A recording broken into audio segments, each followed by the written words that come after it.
Radhe Radhe friends. यह party उसके business partner ने रखी थी तो वह उसे अपसेट नहीं कर सकता था, इसलिए उसे अपनी पूरी फैमिली के साथ लेकर आना पड़ा। अकाय और खुशी आज बहुत हैंडसम और खूबसूरत लग रहे थे। माया और विराट की फेशियल फीचर्स उनके बच्चों में थे, इसलिए उनके बच्चे भी बहुत प्यारे और खूबसूरत थे। खुशी ने मुस्कुराकर विराट का हाथ अपने हाथों में पकड़ लिया। विराट जब एक नन्हे हाथ को अपने हाथ में महसूस करता है तो नीचे देखता है कि खुशी मुस्कुराकर उसे देख रही थी। विराट को थोड़ा ऑकवर्ड लगता है तो वह अपना हाथ वापस पीछे खींचते हुए बोला, दादी के साथ रहना, पार्टी में बहुत सारे लोग हैं, कहीं भी इधर उधर मत जाना और अपने भाई का भी ख्याल रखना। यह बोलकर विराट आगे बढ़ गया। खुशी का चेहरा एक बार फिर से उतर जाता है। यह देखकर सुभद्रा भी थोड़ी उदास हो जाती है। बेचारी बच्ची कितनी ही कोशिश करती है अपने पापा के करीब आने की, उसकी अटेंशन को पाने की, ग्रैब करने की, लेकिन विराट हर बार मासूम बच्चों का दिल तोड़ देता है। जल्द ही वे लोग पार्टी में एंटर करते हैं। बच्चे सुभद्रा के साथ आते हैं और विराट उनसे थोड़ा आगे। विराट जैसे ही पार्टी में एंटर करता है सबका ध्यान विराट की तरफ चला जाता है। सारी लड़कियां तो जैसे आंखें फाड़ फाड़ कर विराट को देखने लगती हैं। इतने हैंडसम आदमी से भला कोई नजरें कैसे हटाए, भी तो कैसे हटाए। यह पार्टी जिसने रखी थी वह खुद विराट को लेने आता है। विराट को देखते ही वहां पर मौजूद सारी लड़कियों की धड़कनें तो जैसे तेज हो जाती हैं, खुसुर पुसुर होने लगती है। एक लड़की धीरे से कहती है, ओ माय गॉड, जितना सोचा था यह तो उससे भी ज्यादा हैंडसम है। मुझे यकीन नहीं हो रहा कि यह आदमी 2 बच्चों का बाप है और उसके बच्चे भी कितने क्यूट हैं यार, बिल्कुल अपने डैड पर गए हैं। सारी लड़कियां कुछ कुछ बातें करने लगती हैं विराट के बारे में। विराट था ही इतना हैंडसम और ऊपर से बच्चे भी पार्टी में एंटर करते हैं। दोनों सुभद्रा के साथ थे। वहीं इलियाना जब विराट को देखती है तो उसकी आंखें बड़ी हो जाती हैं और दिल की धड़कनें बहुत ज्यादा तेज। वह अपने मन ही मन सोचती है, oh my God, he is so handsome. इतने हैंडसम लड़के को मैंने अपनी जिंदगी में पहले कभी नहीं देखा। इसके बाद वह अपने आप पर एक प्राउडली मुस्कान के साथ इलियाना से कहा, इस जैसे इंसान को तो मेरा होना चाहिए था। मेरे ख्याल से मुझे एक बार जाकर हेलो तो बोलना ही चाहिए। क्या पता उसकी नजर मुझ पर पड़ ही जाए। वैसे भी इस पूरे हॉल में मुझसे ज्यादा खूबसूरत लड़की कोई भी नहीं। वह डेफिनेटली मुझे देखेगा। सरम कोने में दुबक कर खड़ी हुई थी। ना विराट ने की नजर उस पर डाली, ना ही उसने विराट को देखा। लोगों की भीड़ में कोने में खड़ी हुई वह कहाँ किसी की नजरों में आने वाली थी। इलियाना ने मानिक से कहा, मैं जरा अभी आती हूँ। यह बोलकर वह वहां से चली गई। इलियाना चलकर विराट के पास जाती है। विराट जो कि बिजनेस के कुछ लोगों के साथ खड़ा हुआ था, कुछ बातें कर रहा था। उसके हाथ में शराब का गिलास था और एक हाथ उसका पॉकेट में था और चेहरे पर एक्सप्रेशन काफी ज्यादा सीरियस और डेंजरस थे। वैसे विराट को कहीं पार्टी वगैरह में आना जाना बिल्कुल भी पसंद नहीं था। आजकल वह घर पर ही रहना, अपने कमरे में ही रहना ज्यादा पसंद करता था, मगर आज उसे आना पड़ा क्योंकि उसे काफी फोर्स किया गया था। इलियाना विराट के पास आकर बोली, हेलो मिस्टर सिंघानिया। विराट अपनी नजरें घुमाकर इलियाना की तरफ देखता है, जो चेहरे पर एक संदिग्ध मुस्कान के साथ उसे देख रही थी। इलियाना ने बहुत छोटे कपड़े पहन रखे थे, इतने छोटे कि अगर वह अपना हाथ ऊपर उठाती तो स्कर्ट उसके प्राइवेट पार्ट को शो करने लगती। रुमाल से भी ज्यादा कम कपड़ा था उसके स्कर्ट पे। ऊपर से खुले हुए बाल, चेहरे पर मेकअप में बहुत खूबसूरत तो लग ही रही थी। विराट उस पर ज्यादा गौर नहीं करता और फिर से उन लोगों से बातें करने में लग जाता है। विराट को ऐसे इग्नोर करता हुआ देखकर इलियाना की मुस्कान थोड़ी फीकी पड़ जाती है और फिर एक संदिग्ध चमक उसकी आंखों में आ जाती है। वह अपने मन में सोचती है, क्या बात है, यह पहला लड़का है जिसने मेरी तरफ देखकर भी मुझे नहीं देखा। इंटरेस्टिंग। इलियाना विराट से बोली, सुना है इस बार आपको नंबर 1 बिजनेसमैन का अवार्ड मिला है।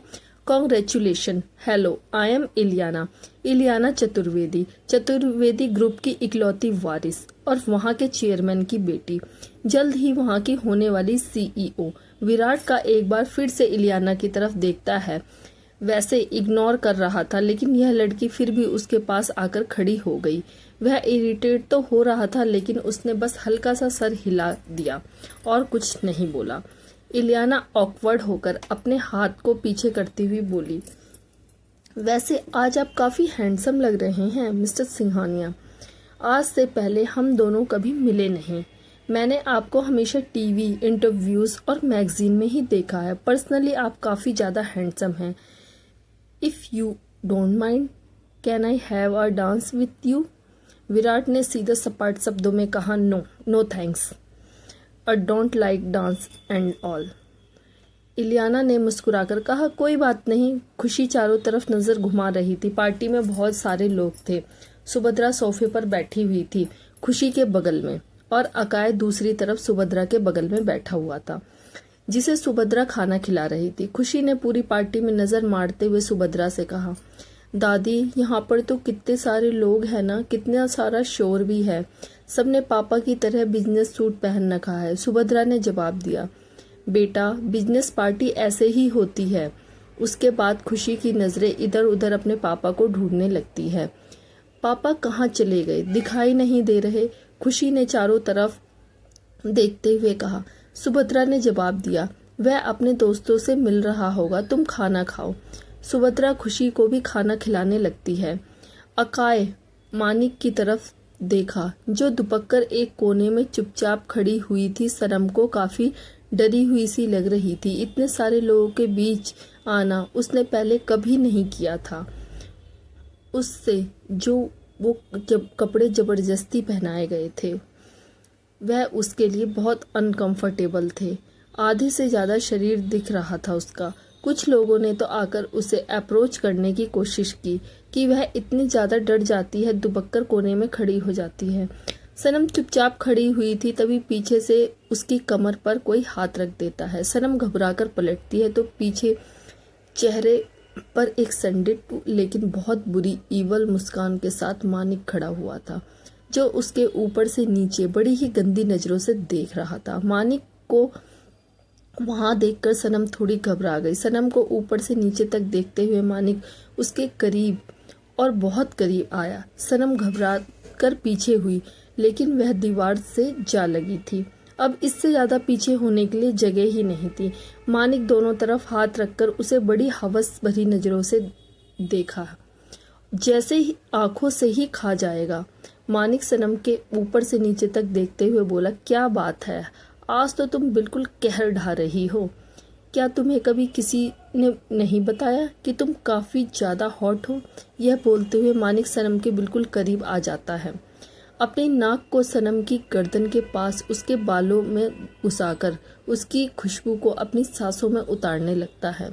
सनम के शरीर के रोंगटे खड़े हो जाते हैं, उसका शरीर कांपने लगता है और वह अपनी आंखों को कस के बंद कर लेती है और एक जोर की सांस लेते हुए मानिक ने कहा, क्या बात है, अनदर लेवल का नशा है तुम्हारी खुशबू में। कुछ तुम जिनकी भी बाहों में जाओगी ना, उसे पागल कर दोगी। कसम से मुझे भी एक मौका दो ना, बहुत बेताब हो रहा हूँ मैं तुम्हें अपनी बाहों में लेने के लिए, इस फूल को मसल देने के लिए। तभी अचानक एक आदमी की आवाज मानिक को सुनाई देती है, मिस्टर मानिक। मानिक पलटकर देखता है तो एक बुजुर्ग आदमी अधेड़ उम्र का, जिसकी उम्र तकरीबन 50 साल की या इससे ऊपर ही हो, सूट बूट पे वहां खड़ा हुआ था। अचानक उस आदमी को देखकर मानिक आईब्रोज ऊपर उठ गई। उसने पीछे होते हुए कहा, अरे मिस्टर कुकरेजा, आइए आइए, काफी देर कर दिया आपने आने में। मैं कब से आपका ही इंतजार कर रहा था। मिस्टर कुकरेजा वहां पर चलकर आता है और वहां पहुंचकर उसकी नजर सनम पर पड़ती है। जब वह उसे देखता है तो बस देखता ही रह जाता है। मानिक मिस्टर कुकरेजा से बोला, इससे मिलिए, यह सनम है, आज आपकी खातिरदारी इसी के हाथों होनी है। उसकी आंखें एकदम से हवस के कारण डार्क हो जाती हैं। जब वह सनम को ऊपर से नीचे तक देखता है, उसका गला सूख जाता है, हाथ जैसे तड़पड़ाने लगते हैं। मिस्टर कुकरेजा वही इंसान था जिसके आगे आज सनम को रात बिताने के लिए फोर्स किया जाने वाला था। सनम बहुत मासूम थी, वह तो समझ ही नहीं पा रही थी कि यह लोग क्या बात कर रहे हैं, कौन सी खातिरदारी की बात कर रहे हैं। मगर जैसे ही यह अधेड़ उम्र का आदमी उसे घूर रहा था, सनम के रोंगटे खड़े हो रहे थे। एक घबराहट से उसका शरीर थरथरा रहा था। वह चुपचाप अपनी जगह पर खड़ी हुई थी। उसके बालों से उसका आधा चेहरा छुपा हुआ था। उस आदमी के नज़ारे सनम के होठ पर थे, जो बहुत गुलाबी और सॉफ्ट लग रहे थे। उसके शरीर के एक एक हिस्से को वह गौर से देख रहा था। उसकी आंखों में चमक आ जाती है, जैसे आज उसे बहुत ज्यादा मजा आने वाला हो। तभी इलियाना भी वहां आ जाती है और कहती है, अरे मिस्टर कुकरेजा, फाइनली आप आ गए। वह भी जाकर उन्हें ज्वाइन कर लेती है। मिस्टर कुकरेजा के हाथ में वाइन का ग्लास था, जिसे इलियाना की तरफ देखते हुए कहा, मिस इलियाना चतुर्वेदी। इसके बाद वह आदमी इलियाना को ऊपर से नीचे तक देखते हुए बोला, क्या बात है, वैसे मानिक ने जिस तरह से आपका डिस्क्रिप्शन दिया था, आप बिल्कुल वैसी ही हैं, बेहद खूबसूरत। इस बात पर इलियाना को अपने आप पर और प्राउड महसूस होने लगता है। इलियाना ने मिस्टर कुकरेजा से कहा, thank you so much mister Kukreja, और थैंक यू सो मच कि आपने मुझे नया मॉडलिंग असाइनमेंट दिया। आई प्रॉमिस मैं आपको बिल्कुल डिसअपॉइंट नहीं करूंगी। मुझ पर इतना भरोसा करने के लिए थैंक यू वेरी मच। इस पर मिस्टर कुकरेजा ने बड़ी मीनिंगफुल तरीके से कहा, मैं कोई भी चीज किसी को फ्री में नहीं देता, उसकी कीमत जरूर वसूल कर लेता हूँ। आपको असाइनमेंट देने के लिए भी मैंने एक कीमत मांगी है। यह बोलकर मिस्टर कुकरेजा शराब की एक घूंट लेते हुए उसके पास खड़ी हुई सनम की तरफ देखता है। सनम सर झुकाकर खड़ी हुई थी, काफी घबराई हुई। मिस्टर कुकरेजा की बात सुनकर इलियाना और मानिक दोनों का चेहरा एक मीनिंगफुल सी मुस्कान आ जाती है। मानिक ने मिस्टर कुकरेजा से कहा, जी बिल्कुल, आपकी कीमत पूरी तरह से तैयार है, आपको सेवा में कोई कमी नहीं मिलेगी। इसके बाद इलियाना सनम के पास आते हुए बोली, सनम, मिस्टर कुकरेजा के साथ में नया असाइनमेंट करने वाली हूँ। आज तुम इनकी अच्छे से सेवा करना, बढ़िया से खातिरदारी करना, कोई भी प्रॉब्लम नहीं आनी चाहिए, वरना मुझसे बुरा कोई नहीं होगा, समझी। इलियाना की बात का मतलब, उनकी सेवा शब्द मतलब वह समझ नहीं पाई, मगर उसे इलियाना से बहुत डर लगता था, इसलिए उसने सिर्फ हाँ में सर हिला दिया। यह देखकर वहां मौजूद सब लोगों के होठों पर मुस्कान आ गई। वह आदमी अब इस लड़की पर टूट पड़ने के लिए एक मिनट और भी इंतजार नहीं करना चाहता था। एक ही झटके में उसने पूरे गिलास को खाली कर दिया और फिर सनम के पास आकर उसका हाथ पकड़ लिया। सनम ने घबराकर उसकी तरफ देखा तो उस आदमी ने कहा, अब चलो, सेवा करने का वक्त हो गया है। सनम घबरा गई। मानिक ने मिस्टर कुकरेजा से कहा, मिस्टर कुकरेजा, इतनी भी क्या जल्दी है, जरा आराम से। हमारी सनम कांच की गुड़िया की तरह कमजोर है, जरा सा झटका लगे तो टुकड़ों में बिखर जाएगी।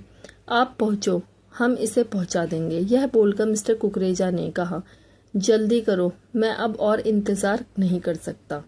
यह बोलकर मिस्टर कुकरेजा सनम का हाथ छोड़कर वहां से चले गए। रोते हुए सनम अपनी कलाई को मसलने लगी। अजीब सी थरथराहट थी उसके पूरे बदन में। इलियाना सनम के पास आकर बेदर्दी से उसके चेहरे को पकड़कर ऊपर करते हुए उसकी आंखों में देखकर बोली, देखो गूंगी गवार, तुम तो मुझे जानती हो ना, मुझे गुस्सा बहुत जल्दी आता है और बहुत खतरनाक वाला। इसलिए आज कुछ भी ऐसी हरकत मत करना कि मुझे गुस्सा दिला दो, समझी। मिस्टर कुकरेजा हमारे खास हैं, उनकी वजह से मैं अपना नया करियर शुरू करने जा रही हूँ। एक असाइनमेंट कंप्लीट होने के बाद वह मुझे सारे असाइनमेंट देने को तैयार है, इसलिए उनकी सेवा में कोई कमी नहीं होनी चाहिए। अगर हुई तो फिर तुम अंजाम पहले से ही समझ लो।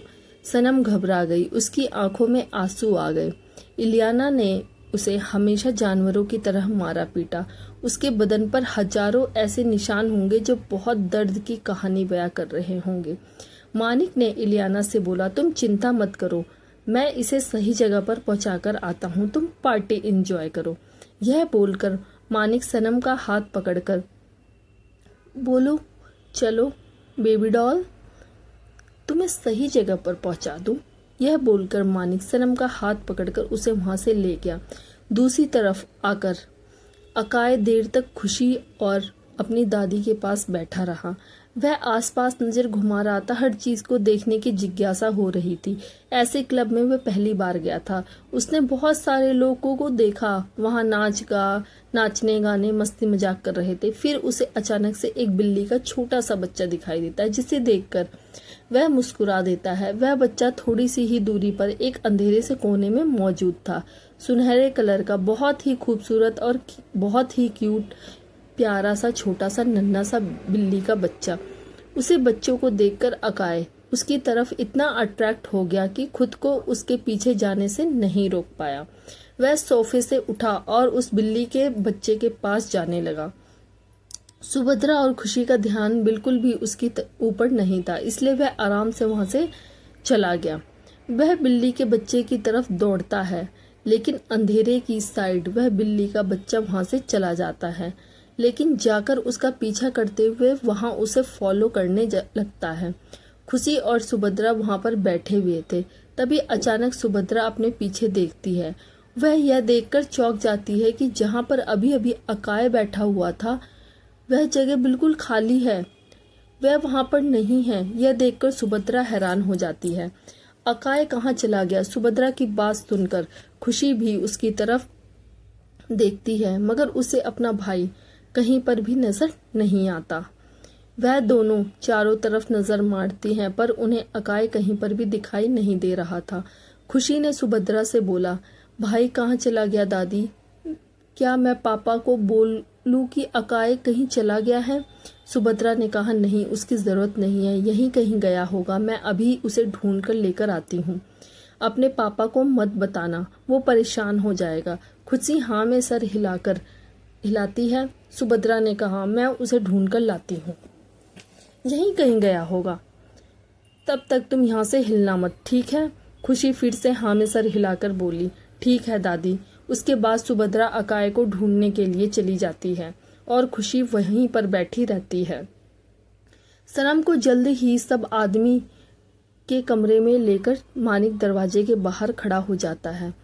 वह सनम की तरफ देखकर काफी सीरियस आवाज में बोला, सनम, अब तुम कमरे के अंदर जाओ और जो कहा गया है उसे ध्यान से करना, ठीक है? अगर कुछ भी गड़बड़ हुई तो फिर तुम्हारा क्या होगा, यह सोच लेना। सनम को पता नहीं क्यों अचानक अंदर जाने से बहुत डर लगने लगा था। उसके दिल में अजीब सी घबराहट हो रही थी। उसकी आंखों में डर साफ साफ दिखाई दे रहा था।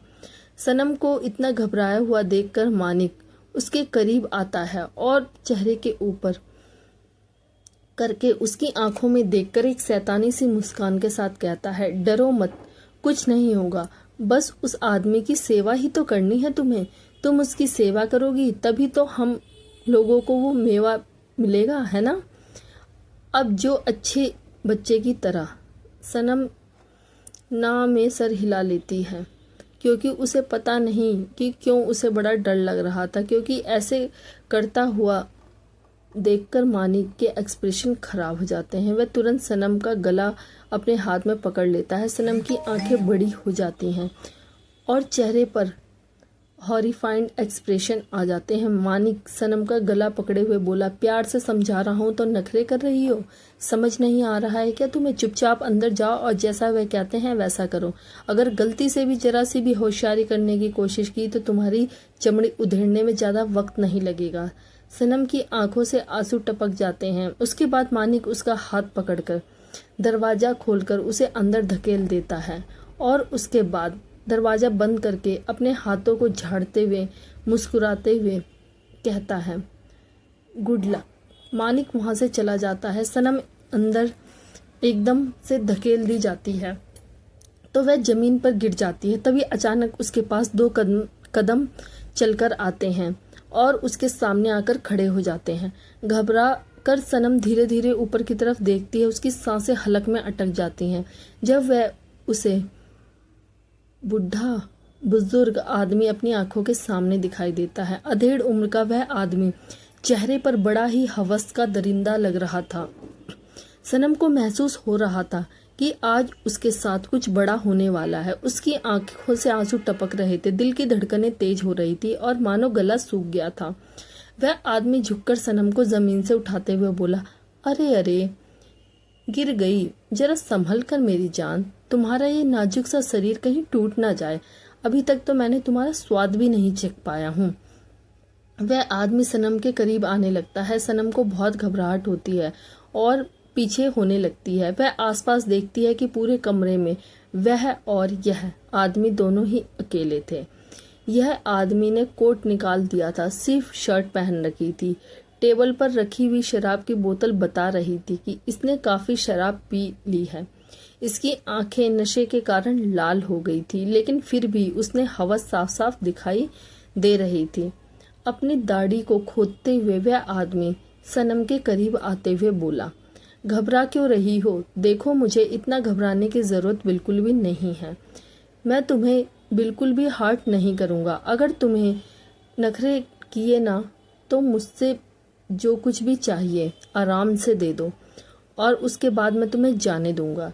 कितनी सी बात है, इसमें इतना घबराने वाली कोई बात नहीं है। सनम के रोंगटे खड़े हो जाते हैं। वह दीवार से टकरा जाती है और कड़क खड़ा रहती है। वह आदमी धीरे धीरे सनम के करीब और बहुत करीब आ जाता है। सनम के छोटे छोटे कपड़ों को वह बड़ी गहरी निगाहों से देखता है। उसकी आंखें बहुत डार्क हो गई थी और बहुत ही ज्यादा डार्क। दूसरी तरफ विराट पार्टी में बोर हो गया था तो वह चलते हुए एक बालकनी के पास जाता है। अपनी पॉकेट से सिगरेट निकालकर अपने मुंह में रखता है, लाइटर से उसे जलाता है और फिर उसका धुआं खींचकर हवा में छोड़ने लगता है। वह आसमान की तरफ देख रहा था। आसमान बहुत साफ था, तारे टिमटिमा रहे थे। तभी हवा चल रही थी जिससे विराट के बाल हल्के हल्के उड़ रहे थे। उसके हैंडसम से चेहरे पर हमेशा की तरह कोल्डनेस छाई हुई थी। उसकी आंखों में एक अजीब सा सूनापन, एक अजीब से खालीपन था। विराट कुछ देर तक वहीं पर खड़ा होकर सिगरेट का धुआं उड़ा रहा है। विराट के कमरे के सामने वाली बालकनी में सनम छटपटा रही थी। वह आदमी उसके साथ बदतमीजी करने की कोशिश कर रहा था। सनम हाथ पैर मार रही थी, लेकिन बेचारी बोल ही नहीं सकती थी क्योंकि उसके मुंह में आवाज नहीं थी। वह रो रही थी, सिसकने की कोशिश कर रही थी, लेकिन गले से एक शब्द भी नहीं निकल रहा था। नाजुक से शरीर के साथ वह उस आदमी को खुद से दूर धकेलने में लगी हुई थी, लेकिन वह आदमी सनम को दोनों बाहों से दबोच लिया और उसे पागलों की तरह किस करने लगा। सनम से जितना हो सके वह उस आदमी से पीछा छुड़ाने लगी थी। इस तरह दोनों झटपट आते हुए बालकनी में पहुंच गए। फिर अचानक सनम की नजर बगल वाली बालकनी पर पड़ती है, जहां पर सूट बूट में कोई आदमी खड़ा सिगरेट पी रहा है। सनम उस आदमी का अटेंशन अपनी तरफ करना चाहती थी, चिल्लाना चाहती थी, मदद मांगना चाहती थी, लेकिन उसके मुंह में आवाज नहीं थी और ना ही निकल रही थी। इसलिए उसने हाथ मारकर फूलों के एक वास को नीचे गिरा दिया, जिससे वहां पर थोड़ी आवाज हुई। इतने में ही उस बूढ़े आदमी ने सनम को पकड़कर अंदर की तरफ खींच लिया। विराट ने जब यह आवाज सुनी तो उसने तुरंत पलटकर देखा, लेकिन कोई भी नहीं था। खाली बालकनी थी और चारों तरफ सन्नाटा था। विराट कंफ्यूजन में बड़ा हुआ था। तभी वहां जैसे कुछ टूटने की आवाज आई। विराट ने थोड़ा सा देखने की कोशिश की, मगर उसे कुछ दिखाई नहीं दिया। फाइनली उसने एक गहरी सांस ली और सिगरेट पीने पर फोकस किया। तभी सुभद्रा विराट के पास आकर बोली, विराट, अकाय नहीं मिल रहा है। सुभद्रा ने विराट से कहा, अकाय अचानक ही कहीं चला गया, वह मिल ही नहीं रहा। अपनी माँ की बात सुनकर सिर्फ विराट हैरान होकर बोला, मिल नहीं रहा का क्या मतलब? मॉम, दोनों बच्चे तो आपके साथ में ही थे ना, क्या मतलब है आपका कि मिल नहीं रहा? सुभद्रा और खुशी वहां पर थी। खुशी सुभद्रा के पास अपनी आंखों में आंसू लिए खड़ी थी, क्योंकि उसका छोटा भाई खो गया था। सुभद्रा ने थोड़ी चिंता में कहा, हाँ, साथ में तो बैठे थे, फिर अचानक से फिर कहीं चला गया। तब से मैं उसे ढूंढ रही हूँ, लेकिन मिल ही नहीं रहा। मुझे उसकी बहुत चिंता हो रही है। विराट, प्लीज कुछ करो। विराट अचानक टेंशन में आ जाता है। आखिर उसका बेटा कहाँ जा सकता है, लोगों को इतनी भीड़ में? दूसरी तरफ उस बूढ़े आदमी ने सनम को बिस्तर पर गिरा दिया था और अपनी शर्ट के बटन खोलते हुए, ज्यादा छटपटाओगी ना तो तुम्हें ही प्रॉब्लम होगी।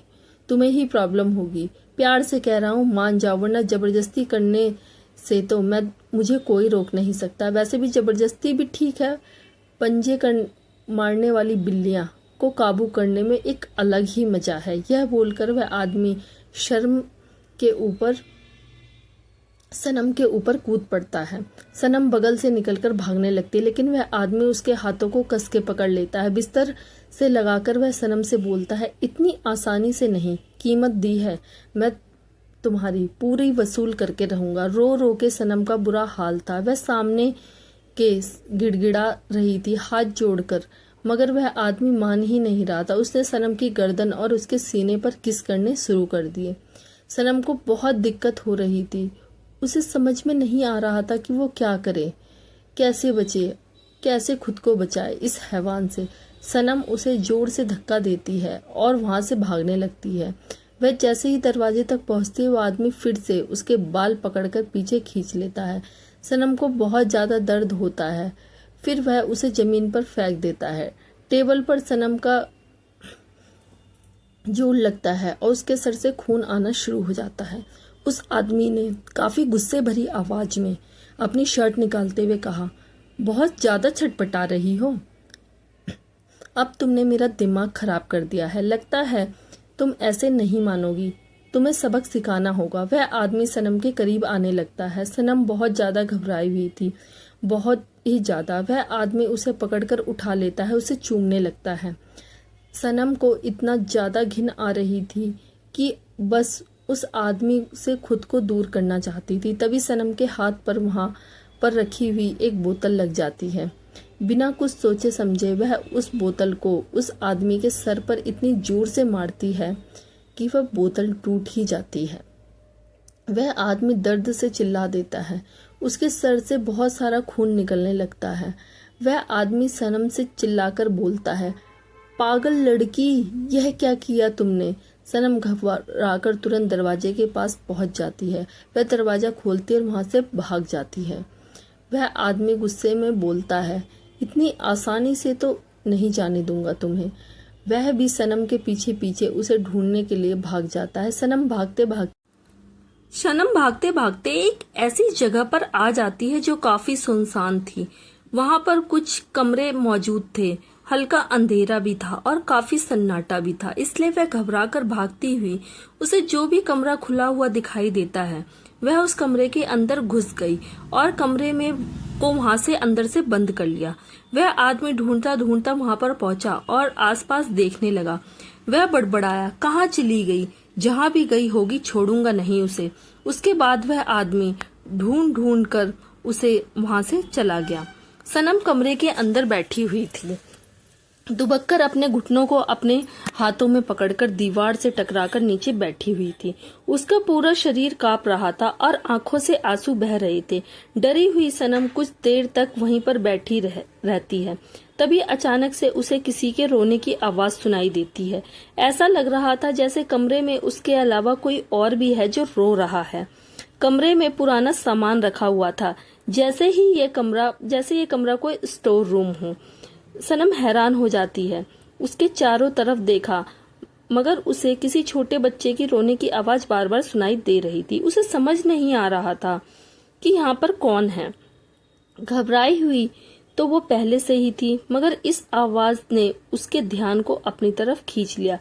सनम थोड़ा खड़ी होकर इधर उधर देखती है। तभी अचानक उसकी नजर टेबल के पीछे दो छोटे छोटे पैरों पर पड़ती है। दूसरी तरफ विराट अपने गार्डों से बोलता है, सारे पार्टी हॉल का एक एक कोना अच्छे से छान मारो, कोई भी कमरा, कोई भी कोना, कुछ भी नहीं बचना चाहिए। मेरा बेटा खो गया है, उसे ढूंढो जितना जल्दी हो सके। विराट के एक्सप्रेशन काफी ठंडे थे, लेकिन आज कहीं ना कहीं उसकी आंखों में थोड़ी घबराहट और डेस्परेशन भी नजर आ रही थी। उसका बेटा खो गया है, उसे ढूंढने के लिए वह थोड़ा बेचैन सा हो गया था। सारे गार्ड को ऑर्डर मिलते ही तुरंत पूरे हॉल को खंगालने लगते हैं। पार्टी का माहौल थोड़ा सीरियस हो जाता है। सब लोग शांत हो जाते हैं। पार्टी जिसने रखी थी उसने विराट से कहा, डोंट वरी विराट, तुम्हारा बेटा मिल जाएगा, यहीं कहीं खेल रहा होगा। विराट ने थोड़ा कड़क आवाज में कहा। उसे मिल ही जाना चाहिए। आई होप वह वहां से कहीं बाहर न चला गया हो। सनम अपना सलाइवा गटक लेती है और धीरे धीरे चलकर वह उस टेबल के पास आती है। कमरे में ज्यादा रोशनी बिल्कुल नहीं थी।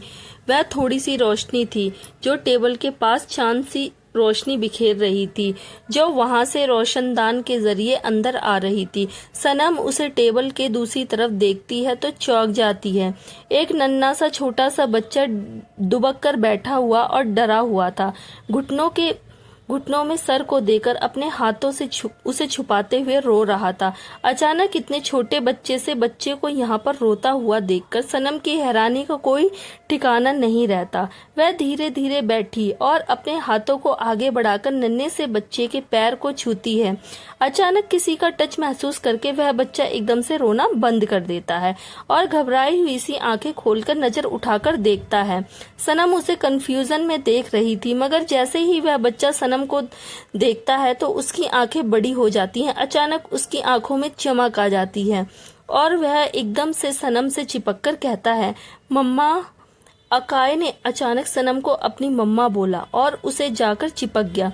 सनम हैरान हो गई।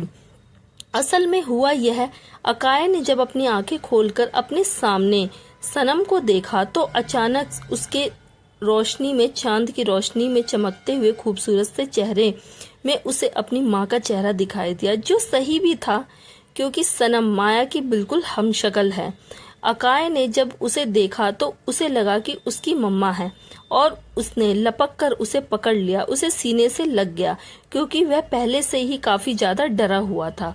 अचानक से अकाय के गले लगने से सनम हैरान तो हो गई। तभी कुछ गार्ड वहां आए। उन्होंने दरवाजा खोला। बाहर विराट बहुत टेंशन में खड़ा हुआ था।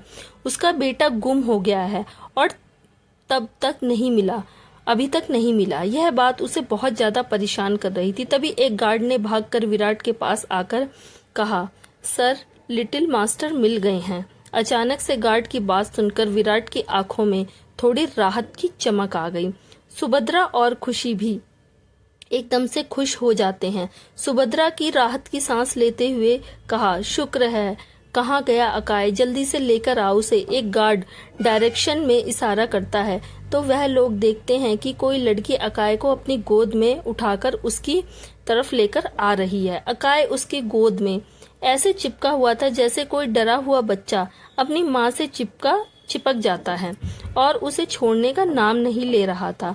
पार्टी सन्नाटे में बदल गई थी। सब लोग वहां पर खड़े हुए उस लड़की की तरफ देख रहे थे। वह लड़की अंधेरे से निकलकर जैसे ही रोशनी में आती है तो विराट की नजर उस पर पड़ती है। विराट जैसे ही सनम का चेहरा देखता है उसकी आंखें एकदम से बड़ी हो जाती हैं।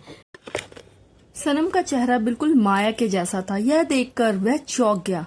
अचानक से उसके कदम 2 कदम पीछे हो गए। सुभद्रा और खुशी भी हैरान होकर सनम को देख रहे थे। सनम काफी घबराई हुई थी, चारों तरफ देख रही थी। फिर उसकी नजर विराट पर पड़ी जो शॉक होकर उसे देख रहा था। मानिक और इलियाना कोने में खड़े होकर सनम को देख रहे थे। इलियाना ने फ्रस्ट्रेशन में बड़बड़ाते हुए मानिक से कहा, यह गूंगी गवार यहाँ क्या कर रही है? इसे तो उस आदमी के कमरे में होना चाहिए था। मानिक ने भी कंफ्यूजन में कहा, पता नहीं, मैं तो इसे वहीं कमरे में छोड़कर आया था, ना जाने ये यहाँ कैसे आ गई। इलियाना ने चिंता में कहा, और यह विराट के बच्चे के साथ क्या कर रही है? कहीं उसे चुराकर भाग तो नहीं रही थी? दिखाई नहीं दे रहा विराट कितना गुस्से में हो रहा है, अपने बच्चे के लिए कितना डेस्परेट हो रहा है। आज तो यह गई काम से। ये गूंगी गवार किसी काम की नहीं है। धीरे धीरे सनम विराट के पास चलकर आती है। विराट अब बहुत ज्यादा शॉक होकर उसे देख रहा था क्योंकि उसकी आंखों के सामने बिल्कुल माया का चेहरा खड़ा हुआ था। बिल्कुल माया, सेम टू सेम, रत्ती भर का भी फर्क नहीं था। विराट हैरान था, उसे अपनी आंखों पर यकीन नहीं हो रहा था। ये क्या वह सच में अपने सामने माया को देख रहा है? उसके मुंह में अचानक से शब्द निकल गया, माया। सनम चुपचाप अपनी जगह पर खड़ी हुई थी। अकाय ने उसके गले में अपना हाथ लपेटकर उसके गर्दन में अपना मुंह छुपा रखा था। उसने ऐसे पकड़ रखा था जैसे सनम को कहीं जाने नहीं देगा। सुभद्रा आगे जाकर उस लड़की को हैरानी से देखते हुए बोली, तुम तो बिल्कुल। इसके आगे वह कुछ बोल ही नहीं पाई। तभी अचानक एक आदमी आगे आकर सनम से कहा, मैडम, यह बच्चा आपके पास क्या कर रहा है? क्या आप इस बच्चे को चुरा रही थी? अचानक यह शब्द सुनकर विराट हैरान होकर सनम की तरफ देखता है। वह अब इस सदमे से बाहर नहीं निकल पा रही थी कि माया की शक्ल जैसी यह लड़की आखिर कौन है। घबराहट में सनम ना में सर हिला दिया। वह बच्चा चुरा नहीं रही थी। विराट थोड़ा होश में आते हुए अपने आप से मन ही मन बोला, यह क्या हो रहा है? विराट, होश में आओ। तुम्हारे सामने खड़ी है लड़की, मुझे पता नहीं क्यों माया के जैसे दिख रही है, मगर ये तो पक्का कि माया नहीं है। तो थोड़ा होश में आओ और बेवकूफों की तरह रिएक्ट करना बंद करो। उसके पास तुम्हारा बच्चा है।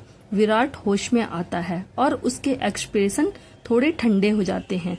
विराट अपनी आंखों को थोड़ा डार्क करके सनम की तरफ देखते हुए बोला, कौन हो तुम और मेरा बच्चा तुम्हारे हाथ में क्या कर रहा है? विराट इतनी ठंडी आवाज सुनकर सनम के रोंगटे खड़े हो गए।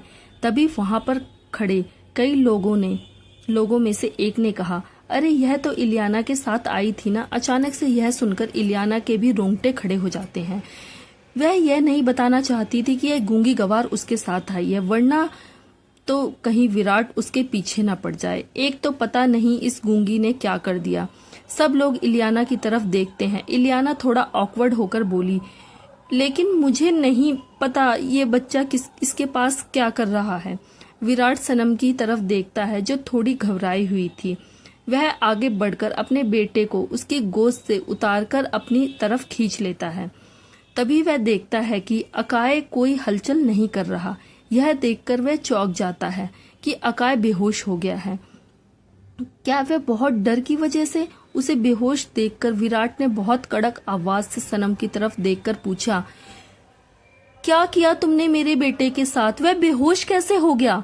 सुभद्रा तुरंत अकाय को देखती है। वह अपने गोद में ले लेती है। विराट को काफी गुस्सा आ रहा था। उसके गुस्से को देखकर वहां पर लगभग सबके रोंगटे खड़े हो गए थे। सनम तो कांपने तक लगी थी। वह बार बार ना में सर हिला रही थी। उसने कुछ नहीं किया, उसने कुछ भी नहीं किया। बोलता हुआ विराट देखकर उसका दिमाग खराब हो गया। विराट का दिमाग खराब होने लगता है। तभी अचानक मैनेजर वहां पर आकर बोला, सर। विराट सर गुस्से में अपना हाथ सनम की तरफ आगे बढ़ाता है। सनम अपनी आंखों को कसकर बंद कर लेती है। तभी अचानक मैनेजर वहां पर आके बोला, सर। सब लोग मैनेजर की तरफ देखते हैं तो मैनेजर ने कहा, इन्होंने कुछ नहीं किया। आपका बेटा एक बिल्ली के बच्चे के पीछे पीछे वहां तक पहुंच गया और फिर उस कमरे में फंस गया था। यह मैडम तो बाद में आई हैं। आप चाहे तो सीसीटीवी फुटेज भी देख सकते हैं। मैंने अभी अभी सीसीटीवी फुटेज चेक करा है। यह सुनने के बाद विराट सनम की तरफ देखता है जो आंखें बंद करके घबराई हुई खड़ी हुई थी। अपने हाथ को मुट्ठी में कस के उसे वापस पीछे ले लेता है। फिर वह सुभद्रा से कहता है, चलिए मॉम, घर चलने का वक्त हो गया है। खुशी वहां पर खड़ी हुई हैरानी से अब भी सनम की तरफ देखे जा रही थी। उसका दिल जोर से धड़क रहा था। यह जो भी कोई है बिल्कुल मेरी मम्मा की तरह दिखती है। इसे देखकर तो उसे अपनी मम्मा यानी माया की याद आ गई और उसकी आंखें भर आई। उसके बाद विराट अपनी फैमिली को लेकर वहां से घर के लिए निकल जाता है। उसके निकल जाने के बाद सबको राहत की सांस आती है। एक बड़े से बंगले में इलियाना अपने हाथ में चमड़े की बैट लेकर शर्म करो जानवरों की तरह सनम को जानवरों की तरह मार रही थी। उसकी आंखें लाल हो गई थी। वह गुस्से से उबल रही थी। सनम जमीन पर रो रही थी, तड़प रही थी, भीख मांग रही थी। लेकिन इलियाना खुद पर से कोई कंट्रोल नहीं था और ना ही उसे तरस आ रहा था। वहीं पर मानिक हाथों को अपनी छाती पर क्रॉस करके खड़ा था और इलियाना को सनम को मारते हुए देखकर जैसे एंजॉय कर रहा था। सनम की हालत देखकर मानिक ने सोचा, बेचारी इलियाना के मम्मी पापा भी वहां पर खड़े हुए थे। इलियाना की मॉम सोफे पर बैठ जाती है और पैर के ऊपर दूसरा पैर रखकर आराम से गूंगी गवार को यानी सनम को मार खाते हुए देखती है। उसके पापा को भी जैसे कोई फर्क नहीं पड़ रहा था। यह तो रोज का काम हो गया था। कल्याणी आंटी भागते हुए वहां पर आती हैं और इलियाना के सामने हाथ जोड़कर कहती हैं, इलियाना बेबी, मैं तुम्हारे आगे हाथ जोड़ती हूँ, मत मारो बेचारी को, यह मर जाएगी। इलियाना गुस्से में चीखती हुई कल्याणी से बोली, यह इसी लायक है, इसे मर ही जाना चाहिए। पता है इसने आज किसी का बच्चा चुराने की कोशिश की है, इसे तो मैं छोड़ूंगी नहीं। यह सुनकर कल्याणी हैरान हो जाती है। सनम रो रही थी मगर उसके आंखों आंसू किसी को दिखाई नहीं दे रहे थे, ना ही उसका दर्द। उसकी चमड़ी उधड़ गई थी, कपड़े फट गए थे, शरीर पर लाल लाल निशान हो गए थे। वह पूरी तरीके से कांप रही थी, फर्श पर पड़ी थी मगर सब सिर्फ उसकी हालत का मजा ले रहे थे और कुछ नहीं। कल्याणी ने कहा, ऐसा नहीं हो सकता, सनम किसी का बच्चा नहीं चुरा सकती। वह ऐसा क्यों करेगी? इलियाना ने यह नहीं बताया कि उसके मारने की वजह से यह सनम ने किसी का बच्चा चुराया है, बल्कि यह कि इस हरामखोर ने उस बूढ़े आदमी के साथ रात नहीं बिताई, ऊपर से उस पर हमला किया। इस वजह से उसका कॉन्ट्रैक्ट कैंसिल हो गया। इलियाना इतना गुस्सा थी कि अपना सारा गुस्सा सनम पर निकाल देना चाहती थी। तभी अचानक इलियाना के पापा ने कहा, अच्छा अब बस भी करो, बहुत हो गया, इतना काफी है। अगर मर वर गई तो हमारे लिए भी समस्या खड़ी हो जाएगी। इलियाना जब उसे जी भर के मार लेती है तो उसे बेल्ट को जमीन पर फेंक देती है। कल्याणी की आंखों में आंसू आ गए थे। उसने सनम को अपने गले से लगा लिया था। सनम उसकी बाहों में कांप रही थी, रो रही थी। इलियाना सनम को वार्निंग देते हुए बोली, तुमने मेरा बहुत बड़ा नुकसान किया है, मैं तुम्हें नहीं छोड़ूंगी, बिल्कुल भी नहीं। यह बोलकर वह वहां से चली गई। उसकी हालत देखकर बेला ने भी अपनी आंखें रोल करते हुए उठकर अपने कमरे में चली गई। इलियाना का पापा भी वहां से चला गया और फिर बाद में मानिक अभी इलियाना के कमरे में चला गया। कल्याणी आंटी जैसे तैसे करके उसे उठाकर अपने कमरे में ले जाती हैं। उसे बहुत दर्द हो रहा था मगर बेचारी कुछ बोल भी नहीं सकती थी। सनम की ऐसी हालत देखकर तो कल्याणी को उस पर बहुत ही तरस आने लगा था। जब तक बड़े मालिक का यानी इलियाना के दादा जिंदा थे तब तक सब ठीक था, मगर उसके मरने के बाद तो इन लोगों ने सनम की हालत को बद से बदतर ही कर दिया। कल्याणी दवाई लेकर आती है और बर्फ के छोटे छोटे टुकड़े भी। उसके बाद वह सनम से कहती है कि मैं तुम्हारे जख्मों पर दवाई लगा देती हूँ, तुम्हें थोड़ी राहत मिलेगी। सनम चुपचाप बैठी रहती है और कल्याणी उसके जख्मों पर दवाई लगाने लगती है। सनम के शरीर पर ऐसे ना जाने कितने ही जख्म थे जिन्हें देखकर कल्याणी का कलेजा छिल रहा था। अपने मन ही मन में बोली, हे भगवान, और कितनी परीक्षा लोगे इस बेचारी की, इसे यहाँ से क्यों नहीं निकाल देते जानवरों के बीच से? क्या कोई रास्ता नहीं है कि बेचारी एक सुकून की जिंदगी जी सके? किसी का गलत नहीं करती, सबका अच्छा ही करती है, फिर भी इसके साथ हमेशा क्यों गलत होता है? हे भगवान, कुछ कीजिए, इससे पहले कि यह लोग इसकी जान ले ले, कुछ कीजिए। विराट अपने कमरे में था। अकाय को डॉक्टर चेक कर रहा था तो बिस्तर पर लेटा हुआ था। विराट उसे देख रहा था और थोड़ी टेंशन में लग रहा था। सुभद्रा और खुशी वहां पर खड़ी हुई थी, अकाय को देख रही थी।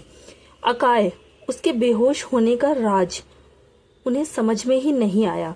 डॉक्टर ने चेकअप करने के बाद विराट से कहा, शायद थोड़ा डरने की वजह से सदमा लग गया और ये बेहोश हो गया। चिंता मत कीजिए, सुबह तो होश आ जाएगा, इसे कोई घबराने की बात नहीं है। विराट गहरी सांस लेकर हल्का सा सर हिलाकर बोला, थैंक यू डॉक्टर। उसके बाद डॉक्टर वहां से चला गया। सुभद्रा और खुशी की तरफ देखते हुए विराट ने कहा, रात बहुत हो गई है, आप लोग जाकर सो जाइए। अकाय आज मेरे ही कमरे में सोएगा। सुभद्रा ने विराट से कहा। विराट, जो वो लड़की वहां पर?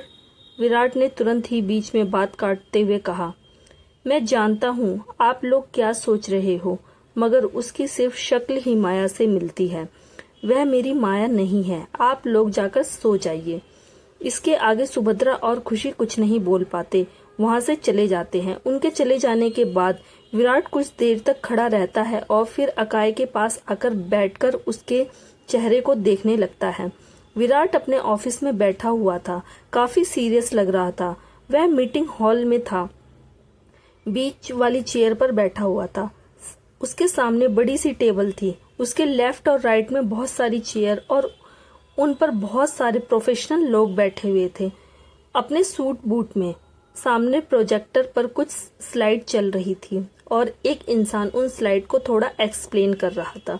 सबका ध्यान प्रोजेक्ट पर था, लेकिन विराट की नजरें तो प्रोजेक्ट स्क्रीन पर थी ही नहीं, पर उसका दिमाग कहीं और ही खोया हुआ था। ऐसा लग रहा था जैसे वह कुछ सोच रहा है। काफी गम महसूस हो रहा था। विराट के दिमाग में अब भी सनम का चेहरा बार बार आ रहा था और चाह कर भी वह अपने दिमाग से उस चेहरे को हटा नहीं पा रहा था। अपनी कुर्सी पर आराम से पीठ टिकाए बैठे हुए विराट सनम के बारे में सोच रहा था। उसे उस लड़की का चेहरा माया से कितना मिलता है। ऐसा कैसे हो सकता है भला? इस दुनिया में एक ही शक्ल के दो इंसान कैसे हो सकते हैं? माया को गुजरे 3 साल हो चुके हैं। उस लड़की का चेहरा देखकर विराट को बहुत तकलीफ हुई। माया की यादें ताजा हो गई और उसके जख्म फिर से हरे हो गए। तभी मीटिंग अटेंड कर रहे कुछ लोगों में से एक ने विराट की तरफ देखकर कहा, projector is really very nice. I think यह काफी बेनिफिशियल हो सकता है हमारे लिए। विराट इतना खोया हुआ था कि उस आदमी की बात सुनाई ही नहीं दी। उस आदमी ने विराट का ध्यान अपनी तरफ खींचते हुए कहा, mister Singhania, are you there? क्या सोच रहे हैं? उस आदमी की आवाज सुनकर विराट तुरंत होश में आया। उसने उस आदमी की तरफ देखा और कहा, जी आई एम सॉरी, वह प्रोजेक्ट की डील्स आप सबको फॉरवर्ड कर दी जाएगी। फिर विराट बोला, नाउ एक्सक्यूज मी। विराट खड़ा होता है और अपने कैबिन में चला जाता है। वहां पर बैठे हुए कुछ लोग विराट की इस हरकत से थोड़ा कंफ्यूज हो गए। विराट अपने ऑफिस में आकर अपना कोट निकाल कर रखता है और आराम से कुर्सी पर जाकर बैठ जाता है। तभी उसके फोन पर घर से कॉल आती है। विराट अपना फोन उठाकर बोला, हेलो। तभी उसे घर से अपनी मॉम की आवाज सुनाई दी। हेलो विराट, क्या तुम अभी इसी वक्त घर आ सकते हो? सुभद्रा की आवाज में थोड़ी बेचैनी सी नजर आ रही थी। यह सुनकर विराट अचानक अपनी आईब्रो सिकोड़ लेता है। वह अपनी मॉम से पूछता है, क्या हुआ मॉम, आप थोड़ी परेशान लग रही हैं? सुभद्रा ने एक गहरी सांस लेकर कहा, अकाय होश में आ गया है विराट, वह बहुत अजीब हरकतें कर रहा है। तुम प्लीज घर जल्दी आ जाओ। विराट कंफ्यूज हो गया और हैरान भी। आखिर ऐसा क्या हो रहा है अकाय को? थोड़ी ही देर में विराट की गाड़ी बंगले के अंदर आती है। विराट गाड़ी से निकलता है और अंदर आता है। वह अकाय के कमरे की तरफ बढ़ता है। दरवाजा बंद था और बाहर सुभद्रा और खुशी खड़े हुए थे। दोनों के चेहरे पे काफी ज्यादा टेंशन थी। खुशी की आंखों से तो आंसू आ गए थे। विराट के आते ही खुशी भागकर विराट के पास आती है और उसे हग कर लेती है। पापा, विराट कंफ्यूज हो जाता है। सुभद्रा विराट के पास आकर बोली, विराट, अकाय को पता नहीं क्या हो गया है। वह कमरे का दरवाजा ही नहीं खोल रहा। अंदर से टूटने फूटने की आवाजें आ रही हैं। विराट ने हैरान होकर कमरे की तरफ देखा जिसका दरवाजा बंद था। अपनी मॉम से पूछा, ऐसा क्या हो गया कि वह अचानक से ऐसी हरकतें कर रहा है? सुभद्रा थोड़ी हिचकिचाते हुए बोली, वह जब से होश में आया है बोल रहा है कि उसे मम्मा चाहिए। यह सुनकर अचानक विराट हद से ज्यादा शॉक हो जाता है। वह अपनी मॉम से बोला, यह क्या बोल रही हैं मॉम आप? अकाय ऐसी हरकतें क्यों कर रहा है? सुभद्रा ने कहा, शायद पार्टी में वह लड़की। इतना सुनते ही विराट का दिमाग खराब हो जाता है और वह कड़क आवाज में बोलता है, कुछ भी बकवास मत कीजिए मॉम, आप अच्छी तरह से जानती हैं कि वह माया नहीं है। क्या यह बात हुई? अकाय ऐसी फालतू चीजों की जिद कैसे कर सकता है? विराट कमरे के पास जाकर थोड़ा गुस्से में दरवाजा खटखटाता और कहता है, अकाय, दरवाजा खोलो अभी इसी वक्त, वरना मुझसे बुरा कोई भी नहीं होगा। अचानक विराट का थोड़ा गुस्सा देखकर खुशी घबरा जाती है। सुभद्रा भी थोड़ी परेशान होकर विराट से कहती है, विराट थोड़ा आराम से, वह अभी छोटा बच्चा है। विराट एक बार फिर से दरवाजा खटखटाकर बोला, मैंने कहा दरवाजा खोलो अभी इसी वक्त खोलो अकाय। अगर तुमने 2 मिनट के अंदर दरवाजा नहीं खोला तो मैं इस दरवाजे को तोड़ दूंगा और इसके बाद तुम्हें बहुत बुरी पनिशमेंट मिलेगी। दरवाजा खोलो। थोड़ी ही देर में दरवाजा खुलने की आवाज आती है। दरवाजा खुलते ही विराट तुरंत उसे पूरा खोलकर कमरे के अंदर जाता है। अकाय बिस्तर के पास खड़ा हुआ था और रो रहा था। आंखों में आंसू थे और गुस्सा भी। विराट देखता है कि कमरे की हालत बहुत ज्यादा ही खराब हो गई है। अकाय ने बहुत तोड़फोड़ मचाई, लेकिन क्यों, किस लिए? विराट एक गहरी सांस लेकर अपने गुस्से को कंट्रोल करता है और थोड़ी कड़क आवाज में अकाय से पूछता है, अकाय, यह क्या हरकत है? यह क्या किया है तुमने? क्या हाल बना दिया है कमरे का? और ये कैसी बकवास की जिद लेके बैठे हो तुम? अकाय ने रोते हुए कहा, मुझे मेरी मम्मा चाहिए। ये सब सुनकर विराट अपनी मुट्ठियों को जोर से कस लेता है और वह अकाय से बोलता है, कौन सी मम्मा? तुम अच्छी तरह से जानते हो कि तुम्हारी मम्मा इस दुनिया में नहीं है। अकाय, फिर कौन सी मम्मा चाहिए तुम्हें और कहां से लाकर दूं मैं तुम्हारी मम्मा? विराट का गुस्सा देखकर अकाय और भी टेंशन में हो जाता है। उसकी आंखों में आंसू भर उठे थे। सुभद्रा विराट के पास आकर बोली, विराट थोड़ा आराम से, बहुत छोटा बच्चा है, डर जाएगा।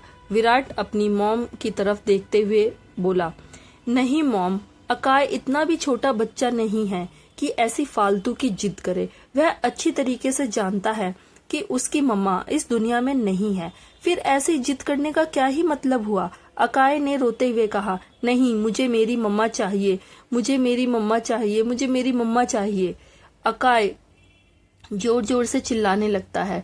उसकी हरकत से सब लोग हैरान हो जाते हैं। विराट को तो बहुत ज्यादा गुस्सा आने लगता है। उसने अकाय के पास आकर कहा, अकाय, मैं बोल रहा हूँ कि बस करो, बस करो। यह आखिरी वार्निंग देकर जा रहा हूँ मैं तुम्हें, वरना मुझसे बुरा कोई नहीं होगा। अकाय भी गुस्सा हो जाता है और चिल्लाकर कहता है, नहीं, मुझे मेरी मम्मा चाहिए। वह इतना जोर से चिल्लाता है कि विराट का दिमाग खराब हो जाता है और विराट भी जोर से चिल्लाकर अपना हाथ उठा देता है। अकाय! विराट जैसे ही अपना हाथ उठाता है तभी खुशी और सुभद्रा जोर से चिल्लाते हैं, पापा! विराट और भी तभी अचानक दीवार पर टंगी हुई माया की तस्वीर गिरकर नीचे जमीन पर टकराती है और टुकड़े टुकड़े हो जाती है। तेज आवाज के बाद एकदम से कमरे में सन्नाटा छा जाता है। सब लोग शॉक होकर खड़े हो जाते हैं। अकाय की आंखों में और भी ज्यादा आंसू थे। विराट गुस्से में था और हाथ हवा में था, मानो कि अकाय को थप्पड़ मारने के लिए उठाया था, लेकिन उस तक पहुंच नहीं पाया। खुशी की आंखें फट गई थी। सुभद्रा भी बहुत ज्यादा चौंक गई थी। माया की मूर्ति जमीन पर गिरकर टुकड़े टुकड़े हो गई थी। सबकी आंखें, सांसें अटकी हुई थी और विराट चौंक गया था। उसने पलटकर देखा, जो जमीन पर पड़ी थी मुस्कुराती हुई माया का चेहरा, उसकी मूर्ति पर लगा हुआ कांच का टुकड़ा भी टूट गया था। विराट का दिल जोर से धड़कता है। खुशी घबरा जाती है, बहुत ज्यादा घबरा जाती है। अकाय भी डर जाता है। सन्नाटे के बीच विराट अपने कदमों को पीछे लेता है। सांस थोड़ी तेज, धड़कनें भी थोड़ी तेज हो जाती हैं। माया का चेहरा विराट की आंखों के सामने घूमने लगता है। अचानक उसके पूरे बदन में बेचैनी घेर लेती है और विराट फिर वहां से चला जाता है।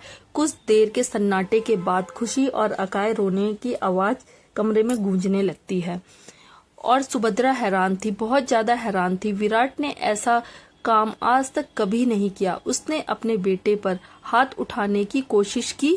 विराट ने कभी सपने में भी यह नहीं किया था। विराट अपने कमरे में पहुंचता है, दरवाजा बंद करता है और फिर गुस्से से पागल हो जाता है। दीवार पर अपना हाथ का मुक्का बनाता है और उसे जोर जोर से मारने लगता है। तब तक मारता है जब तक उसके हाथ से खून ना निकल जाए। वह काफी ज्यादा बौखलाया हुआ था और काफी ज्यादा गुस्से में लग रहा था। उसकी आंखों में आंसू थे, दर्द भी था और दिल तड़प रहा था। भाग 13 टू बी कंटिन्यू। दोस्तों, आज की कहानी आपको कैसी लगी? और आगे की कहानी और भी रोमांचक होने वाली है। वीडियो अच्छी लगी तो लाइक करें, अगर चैनल पे नए हैं तो चैनल को सब्सक्राइब कर लें और हाँ, नोटिफिकेशन बेल जरूर दबाएं ताकि अगली अपडेट सबसे पहले आप तक पहुंच सके। तो दोस्तों, प्लीज कमेंट करना ना भूलें। कमेंट करते रहेंगे तो आपको वीडियो जल्दी जल्दी मिलती रहेगी। इससे हमें पता चलता रहेगा हमारे दर्शकों को हमारी वीडियो कितनी पसंद आ रही है।